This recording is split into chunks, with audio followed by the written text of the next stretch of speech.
மக்களை பார்த்து சிரிக்காத, மக்களை பார்த்து கையசைக்காத. நேரடியாவே கேக்குறேன், சிஎம் சார் மிரட்டி பாக்குறீங்களா? இதாவது பரவாயில்லைங்க. இதை தாண்டி ஒரு ரூல் ஒண்ணு போட்டாங்க, பஸ்ஸுக்குள்ளேயே இருக்கணுமா, பஸ் விட்டு வெளியில வரக்கூடாதான், கையை இவ்வளவுதான் தூக்கணுமா, இப்படியே வரணுமா. மக்களை பார்த்து சிரிக்காத, மக்களை பார்த்து கையசைக்காத, இப்படியெல்லாம். ஐயோ, நானும் என்னவோ ஏதோ நினைச்சேங்க. செம்ம காமெடியா இருக்குங்க. I am just enjoying like anything. நேரடியாவே கேக்குறேன், சிஎம் சார் மிரட்டி பாக்குறீங்களா?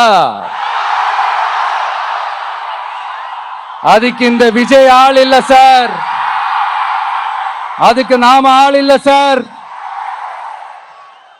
என்ன செஞ்சிருவீங்க? மேக்சிமம் கொள்கைய சும்மா பேருக்கு மட்டும் வச்சுக்கிட்டு குடும்பத்தை வச்சு கொள்ளையடிக்கிற உங்களுக்கே இவ்வளவு இருந்தா,